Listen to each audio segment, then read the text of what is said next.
ओम शांति। आज 5 मार्च 2026 के सतगुरुवार के मीठी मीठी मधुवन मुरली के बाप दादा के मधुर ईश्वरीय महावाक्य सुनते हैं। मीठे मीठे प्यारे प्यारे बाप दादा ने कहा, मीठे बच्चे, बाप को ज्ञानी तो आत्मा बच्चे ही प्रिय हैं, इसलिए बाप समान मास्टर ज्ञान सागर बनो। मीठे बच्चे, बाप को ज्ञानी तो आत्मा बच्चे ही प्रिय हैं, इसलिए बाप समान मास्टर ज्ञान सागर बनो। प्रश्न है, कल्याणकारी युग में बाप सभी बच्चों को कौन सी स्मृति दिलाते हैं? कल्याणकारी युग में बाप सभी बच्चों को कौन सी स्मृति दिलाते हैं? उत्तर है, बच्चे, तुम्हें अपना घर छोड़े 5000 वर्ष हुए हैं। तुमने 5000 वर्ष में 84 जन्म लिए। अब यह अंतिम जन्म है, वानप्रस्थ अवस्था है, इसलिए अब घर जाने की तैयारी करो, फिर सुख धाम में आएंगे। भल गृहस्थ व्यवहार में रहो, लेकिन इस अंतिम जन्म में पवित्र बन बाप को याद करो। गीत चला, महफिल में जल उठी क्षमा, परवाने के लिए प्रीत बनी है जग में मिट जाने के लिए। ओम शांति। बच्चों ने यह समझा है कि भगवान एक है, गॉड इज वन, सभी आत्माओं का पिता एक है, उनको परम पिता परमात्मा कहा जाता है। सृष्टि का रचयिता एक है, अनेक हो नहीं सकते। इस सिद्धांत अनुसार मनुष्य अपने को भगवान कहला नहीं सकते। अभी तुम ईश्वरीय सर्विस के निमित्त बने हो। ईश्वर नई दुनिया स्थापन कर रहे हैं, जिसको सतयुग कहा जाता है। उसके लिए तुम लायक बन रहे हो। सतयुग में कोई पतित नहीं रहते। अभी तुम पावन बन रहे हो। कहते हैं पतित पावन मैं हूँ, और तुम बच्चों को श्रेष्ठ मत देता हूँ कि मुझ अपने निराकार बाप को याद करने से तुम पतित तमो प्रधान से पवित्र सतो प्रधान बन जाएंगे। याद रूपी योग अग्नि से तुम्हारे पाप नाश हो जाएंगे। साधु आदि तो कह देते हैं ईश्वर सर्वव्यापी है, एक तरफ कहते हैं भगवान एक है, फिर यहाँ तो बहुत अपने को भगवान कहलाते हैं। श्री श्री 108 जगत गुरु कहलाते हैं। अब जगत का गुरु तो एक ही है, परम पिता परमात्मा बाप। सारे जगत को पावन बनाने वाला एक परमात्मा सारी दुनिया को लिबरेट करता है दुख से। वही दुख हरता सुख करता है। मनुष्यों को यह नहीं कहा जा सकता। यह भी तुम बच्चे समझते हो। यह है ही पतित दुनिया, सब पतित हैं।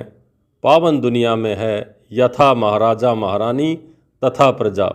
सतयुग में पूज्य महाराजा महारानी होते हैं, फिर भक्ति मार्ग में पुजारी बन जाते हैं। सतयुग में जो महाराजा महारानी हैं, उनकी जब 2 कलाएं कम होती हैं तो राजा रानी कहा जाता है।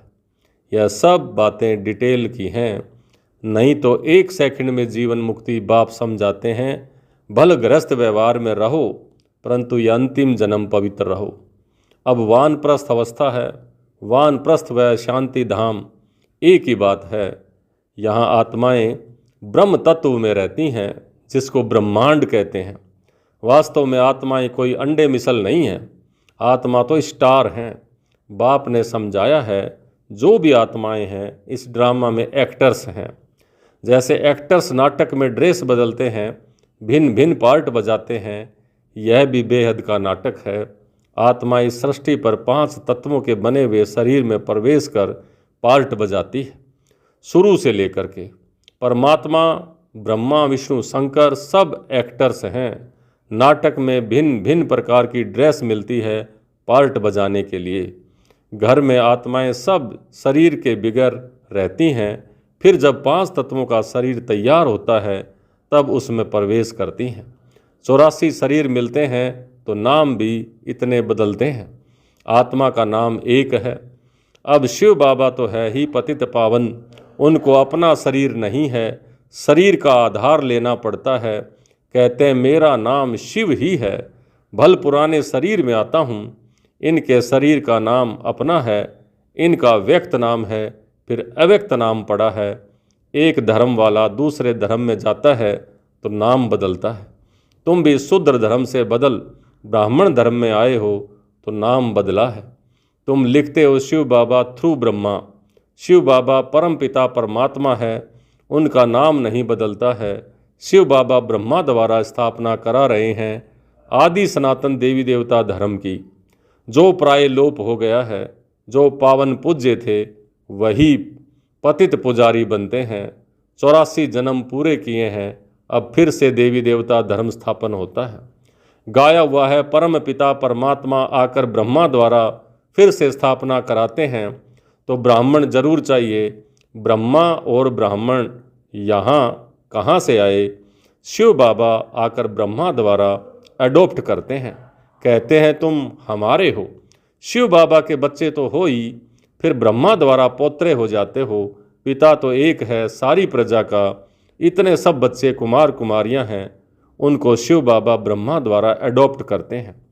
मनुष्यों को पता थोड़ा ही है, बाप आकर आदि सनातन देवी देवता धर्म स्थापन करते हैं, तो ऐसे नहीं कि नए सिरे से आते रहते हैं।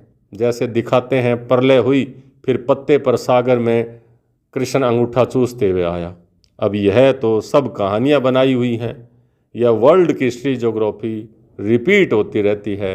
आत्मा अमर है, उसमें पार्ट भी अमर है, पार्ट कभी घिसता नहीं है। सतयुग में वही लक्ष्मी नारायण की सूर्यवंशी राजधानी चलती आती है, कभी बदलती नहीं है। दुनिया नई से पुरानी, पुरानी से नई होती रहती है। हर एक को अविनाशी पार्ट मिला हुआ है। बाप कहते हैं भक्ति मार्ग में भगत जिस भावना से भक्ति करते हैं वैसा उनको साक्षात्कार कराता हूँ। कोई को हनुमान का, कोई को गणेश का भी साक्षात्कार कराता हूँ, उनकी वह शुभ भावना पूरी करता हूँ। यह भी ड्रामा में नूंद है। मनुष्य फिर समझते हैं कि भगवान सब में है, इसलिए सर्वव्यापी कह देते हैं। भक्तमाला भी है ना, मेल्स में नारद शिरोमणि गाया जाता है, फीमेल्स में मीरा। भक्तमाला अलग है और रुद्रमाला अलग है, और ज्ञान की माला अलग है। भक्तों की माला कभी पूजी नहीं जाती। रुंड माला, वैजंती माला पूजी जाती है। ऊपर है फूल, फिर है मेरू, फिर हैं बच्चे जो राजगद्दी पर बैठते हैं। वैजंती माला ही विष्णु की माला है। भक्तों की माला सिर्फ गायन होता है। यह रुद्रमाला तो सब फेरते हैं। तुम भगत नहीं ज्ञानी हो। बाप कहते हैं मुझे ज्ञानी तो आत्मा प्रिय लगते हैं। बाप ही ज्ञान का सागर है, तुम बच्चों को ज्ञान दे रहे हैं। माला भी तुम्हारी पूजी जाती है। 8 रत्नों का भी पूजन होता है, क्योंकि ज्ञानी तो आत्मा है, तो उनकी पूजा होती है। अंगूठी बना करके पहनते हैं, क्योंकि यह भारत को स्वर्ग बनाते हैं। पास विद ऑनर होते हैं, तो उनका गायन है। 9वां दाना बीच में है, तो शिव बाबा को बीच में रखते हैं, उनको कहते हैं नवरत्न। ये है डिटेल की समझानी। बाप तो सिर्फ कहते हैं बाप और वर्षे को याद करो तो तुम्हारे विक्रम विनाश होंगे, फिर तुम चले आएंगे। पतित आत्माएं पावन दुनिया में जा नहीं सकती। यहाँ सब पतित हैं। देवताओं के शरीर तो पवित्र और निर्विकारी हैं। वह है पूज्य, यथा राजा रानी तथा प्रजा सब पूज्य हैं। यहाँ सब हैं पुजारी। यहाँ दुख की बात, वहाँ दुख की बात नहीं। उनको कहा जाता है स्वर्ग सुख धाम। वहाँ सुख, संपत्ति, शांति सब थी, अब तो कुछ नहीं है, इसलिए इसको नरक और उसको स्वर्ग कहा जाता है। हम आत्माएं शांति धाम में रहने वाली हैं। वहाँ से आती हैं पार्ट बजाने। 84 जन्म पूरे भोगने पड़ते हैं। अभी दुख धाम है, फिर हम जाते हैं शांति धाम, फिर सुख धाम में आएंगे। बाप सुख धाम का मालिक बनाते हैं, मनुष्य से देवता बनाने पुरुषार्थ करा रहे हैं। तुम्हारा है यह संगम युग। बाप कहते हैं मैं कल्प के संगम युगे आता हूँ, युगे युगे नहीं आता। मैं संगम युग में एक ही बार सृष्टि को बदलने आता हूँ। सतयुग था, अब कलयुग है, फिर सतयुग आना चाहिए। यह है कल्याणकारी संगम युग। सबका कल्याण होना है। सबको रावण की जेल से छुड़ाते हैं, उनको दुख हरता सुख करता कहा जाता है। यहाँ सब दुखी हैं। तुम पुरुषार्थ करते हो सुख धाम में जाने के लिए। सुख धाम जाना है तो पहले शांति धाम में जाना है। तुमको पार्ट बजाते बजाते 5000 वर्ष हुए। बाप समझाते हैं तुमको अपना घर छोड़े 5000 वर्ष हुए। उसमें तुम भारतवासियों ने 84 जन्म लिए हैं। अब तुम्हारा अंतिम जन्म है, सबकी वानप्रस्थ अवस्था है, सबको जाना है, और गायन भी है ज्ञान का सागर। यह है शिव ज्ञान यज्ञ। पतित पावन शिव है, परमात्मा भी शिव है। रुद्र नाम भक्तों ने रख दिया है, उनका असल नाम एक ही शिव है। शिव बाबा प्रजापिता ब्रह्मा द्वारा स्थापना करवाते हैं। ब्रह्मा एक ही है। यह पतित फिर वही ब्रह्मा पावन बनता है तो फरिश्ता बन जाता है। जो सूक्ष्म वतन में दिखाते हैं वह दूसरा ब्रह्मा नहीं है, ब्रह्मा एक है। यह व्यक्त वह अव्यक्त। यह संपूर्ण पावन हो जाएंगे तो सूक्ष्म वतन में देखेंगे वहाँ हड्डी आदि होती नहीं। बाबा ने समझाया था, जिस आत्मा को शरीर नहीं मिलता है वो भटकती रहती है, उसको तो भूत कह देते हैं। जब तक शरीर मिले तब तक भटकती है। कोई अच्छी होती है, कोई बुरी भी होती है। तो बाप हर एक बात की समझानी देते हैं। जो बुरी होती है उस आत्मा जो भटकती है उसको प्रेत कह देते हैं, जो अच्छी आत्मा होती है उसको पितृ कह देते हैं। तो वह परमात्मा तो ज्ञान का सागर है, तो ज़रूर समझाएंगे ना। 1 सेकंड में जीवन मुक्ति है।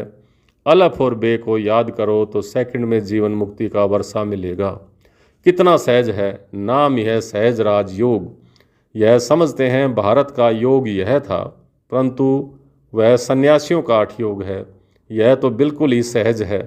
योग माना ही याद, उनका है हठ योग और तुम्हारा ये है सहज राज योग। बाप कहते हैं मुझे इस प्रकार याद करो। कोई लॉकेट आदि लगाने की दरकार नहीं है। तुम तो बच्चे हो तो बाप मन से याद करो। तुम यहाँ पार्ट बजाने आए हो, अब सबको वापस घर जाना है, फिर वही पार्ट बजाना है। भारतवासी सूर्यवंशी, चंद्रवंशी, फिर वैश्यवंशी, फिर शूद्रवंशी बनते हैं। इस बीच में और धर्म वाले भी आ जाते हैं। 84 जन्म तुम लेते हो, फिर तुमको ही नंबर 1 में जाना है। फिर तुम सतयुग में आएंगे तो और सभी शांति धाम में होंगे। और धर्म वालों के वर्ण नहीं हैं, वर्ण भारत के ही हैं। तुम ही सूर्यवंशी, चंद्रवंशी बने थे, अभी ब्राह्मण वर्ण में हो। ब्रह्मावंशी ब्राह्मण बने हो। यह सब बातें बाप बैठ समझाते हैं। जिनकी बुद्धि में धारणा नहीं हो सकती उनको कहते हैं सिर्फ बाप को याद करो। जैसे बाप को जानने से बच्चे को मालूम पड़ जाता है कि यह मलकियत है, तो बच्चे को तो वर्षा नहीं मिलता है। यहाँ तुम सब शिव बाबा के बच्चे हो, आत्मा हो, सबका हक है। मेल हो अथवा फीमेल, सबका हक है। सबको सिखाना है। शिव बाबा को याद करो। जितना याद करेंगे उतना विक्रम विनाश होंगे, पतित से पावन बनेंगे। आत्मा में जो खाद पड़ी है वह निकले कैसे? तो बाप कहते हैं योग से ही तुम्हारी खाद निकलती है, खत्म हो जाती है। यह पतित शरीर तो यहाँ ही छोड़ना है। आत्मा पवित्र बन जाएगी, सब मच्छरों से तरस जाएंगे। बुद्धि भी भटकती है। सतयुग में बहुत थोड़े से रहते हैं। इस विनाश में कितने मनुष्य मरेंगे, बाकी थोड़े जाकर के रहेंगे। राजाएं तो थोड़े रहेंगे, बाकी 9 लाख प्रजा सतयुग में रहती है। इस पर गाते भी है ना, 9 लाख तारे यानी प्रजा। जहाड़ पहले छोटा होता है फिर वृद्धि को पाता है। अभी तो कितनी आत्माएं हैं। बाप आते हैं, सबका गाइड बन साथ ले जाते हैं। अच्छा, मीठे मीठे सिक लिधे बच्चों प्रति मात पिता बाप दादा का याद प्यार और गुड मॉर्निंग। रूहानी बाप की रूहानी बच्चों को नमस्ते। हम रूहानी बच्चों की रूहानी बाप दादा को याद प्यार, गुड मॉर्निंग और नमस्ते। नमस्ते मीठे बाबा, बहुत बहुत शुक्रिया आपका। धारणा के लिए मुख्य सार पहला, योग अग्नि से विकर्मों की खाद को भस्म कर पावन बनना है। अब वानप्रस्थ अवस्था है, इसलिए वापस घर जाने के लिए संपूर्ण सतो प्रधान बनना है। दूसरा, इस कल्याणकारी युग में बाप समान दुख हरता सुख करता बनना है। आज का वरदान, सदा कंबाइंड स्वरूप की स्मृति द्वारा मुश्किल कार्य को सहज बनाने वाले डबल लाइट भव। सदा कंबाइंड स्वरूप की स्मृति द्वारा मुश्किल कार्य को सहज बनाने वाले डबल लाइट भव। जो बच्चे निरंतर याद में रहते हैं वे सदा साथ का अनुभव करते हैं। उनके सामने कोई भी समस्या आएगी तो अपने को कंबाइंड अनुभव करेंगे, घबराएंगे नहीं। ये कंबाइंड स्वरूप की स्मृति कोई भी मुश्किल कार्य को सहज बना देती है। कभी कोई बड़ी बात सामने आए तो अपना बोझ बाप के ऊपर रख स्वयं डबल लाइट हो जाओ, तो फरिश्ते समान दिन रात खुशी में मन से डांस करते रहेंगे। स्लोगन है कि किसी भी कारण का निवारण कर संतुष्ट रहने और संतुष्ट करने वाले ही संतुष्ट मणि हैं। किसी भी कारण का निवारण कर संतुष्ट रहने और संतुष्ट करने वाले ही संतुष्ट मणि हैं। ये अव्यक्त इशारे। निश्चय के फाउंडेशन को मजबूत कर सदा निर्भय और निश्चिंत रहो। श्रीमत प्रमाण हर कदम हो तो सदा निश्चिंत रहेंगे, और निश्चिंत हैं तो सदा यथार्थ निर्णय देंगे।